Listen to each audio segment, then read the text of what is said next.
Greetings, Commanders! Welcome back to Boot Camp. Alright, so we've been chasing green and red arrows, upgrading, just trying to get ahead of the game on the rest of the server. And we hit bridge level 6. Alright, now at bridge level 6, every upgrade on your building is about an hour. And every time you do an hour upgrade, it costs about 50 gold. And that can really start adding up. So you may want to let your guildmates help out a little bit, or you might want to gold rush through it. Now, like I said, I don't mind burning the gold just to get ahead. I think it's worth it. However, don't forget that you can go into your quest log and you can start getting free rewards, right? Every time you upgrade a building, you get free rewards. You get some of the resources back, speed ups, and then you can scroll down if my mouse doesn't die. All right, mouse is back. Okay, you scroll down here. Every time you explore something, you unlock mop-up tokens and resources, right? So you may as well collect them. Remember, these are not safe resources, so you don't have to, right? But usually, up to the first 30 or so, I usually just grab them right away. These don't give golds, but some quests do. Attacking an enemy player and battling one time. Win 3 battles with enemy players. Train 40 tier 2 infantry. All these quests you can do when you're looking for something to go to the next thing, right? Okay, so going back to green arrows, red arrows, I've got just more and more clicking and clicking to do. I'm going to push through that. I'm still sitting at about 1,000 gold. And you've got to start asking yourself, what are you going to do next? And really, what can you do? You don't need to focus on equipment. You need to focus on resources so that you can upgrade your building, and then upgrading your leadership so that you can carry around more army, and then getting tier 2. So more leadership, more resources, tier 2. That's the focus. So let's go to our research lab and take a look at what we got here. Tier 2, can we unlock it? We can. So let's go back to airships. We said we were going to do walkers, but let's go ahead and do airships. Go ahead and click that, and we'll click that. And these early level research is not that good, but it does scale each level even better. So notice it was 1% at level 1, 2% at level 2, 5% at level 3. Okay, that goes all the way up to like 80 or 200% depending on which research tier it is. But now I have the option to get seagulls. Tier 2 airships are fantastic. When you have tier 7, you're still going to want to use tier 2, especially when you're hitting players, because if you do lose, tier 2 is super cheap and easy to heal. Okay, so we are short on resources here. So sometimes when you want to build something you can't afford, it'll let you use an item. So I actually do have resource packs that I can burn through. And I've got cash. Oh, I'm just short of the cash, so I don't have enough cash.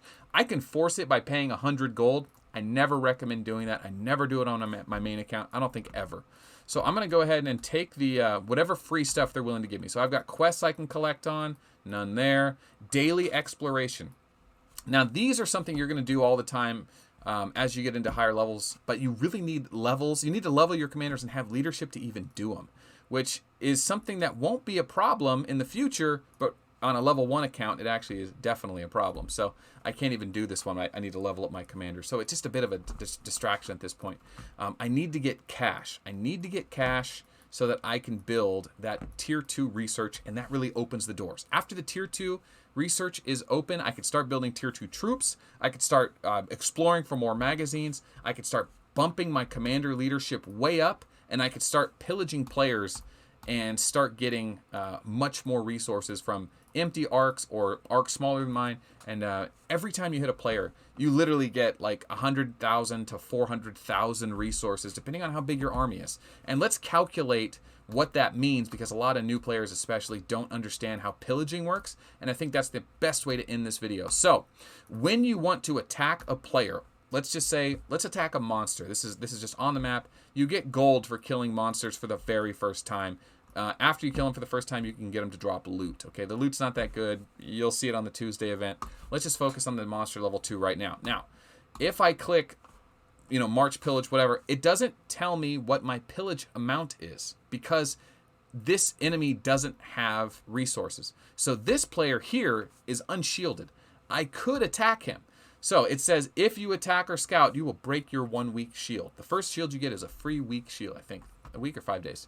Okay, when I click it, it doesn't break my shield yet. It says, great disparity in this player, commanding attack, it'll use up a point of energy. So if you attack low-level players, it may use more than 1 point of commander energy. It can use 2, 3, 4, 5. Okay, and that's a way they discourage the high-level players from just crushing the baby players early on. Okay, so even though I'm choosing to attack and it told me I it would break my shield, until you actually attack, it doesn't break it. So I'm going to go ahead and show you that if I click Cohen, okay, and it says capacity, that's the #1 stat, capacity, okay? I'm going to auto deploy. I have 250 leadership. I can't even fill all my slots. Notice I have 19 here, which adds up to 190, right? 19 times 10. I could take 25 if I had them. I just don't have them. So I'm going to go ahead and put Rangers in that slot and then auto deploy again. There we go. Now I can carry a bit more. My capacity is 175,000. See that number right there? 175,000, no commas. Okay, 175,000 means that if I hit a player and I take, if they have 1 million resources and I hit them and all my troops survive, I can come back to my ship and they can carry back 175,000. So if they're unshielded and undefended and they have more than 175,000, I'm going to come back with probably 30,000 food, 30,000 gas, 30,000 parts, 30,000 electricity, and 30,000 cash. 150,000 or 175,000, roughly about 33,000 of each resource. If they have shadow matter, it's going to take the shadow matter first, which I think adds up to 300,000 each. I forget. But that's how much you can carry. If you want to hit somebody and take more than that, you need to have more troops and more leadership.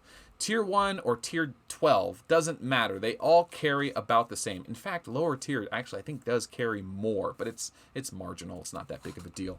Early on, you'll never be able to carry as much as most people have. As you get to about Tier 5, you'll start to see it. But that's how carry capacity is calculated. That doesn't need to be broken down anymore. That's pretty straightforward. But you'll notice, even though I targeted him and I showed you guys all that, if you go to Power Up War, you can still see I have my shield. It didn't break my shield. Also, when you click on that player, it'll tell you the march time. Okay, so if you click him there, it says it'll take me 1:12. You can increase that with buffs, lower that down by half. Different arc halls can change that, and that's just a subject for another video.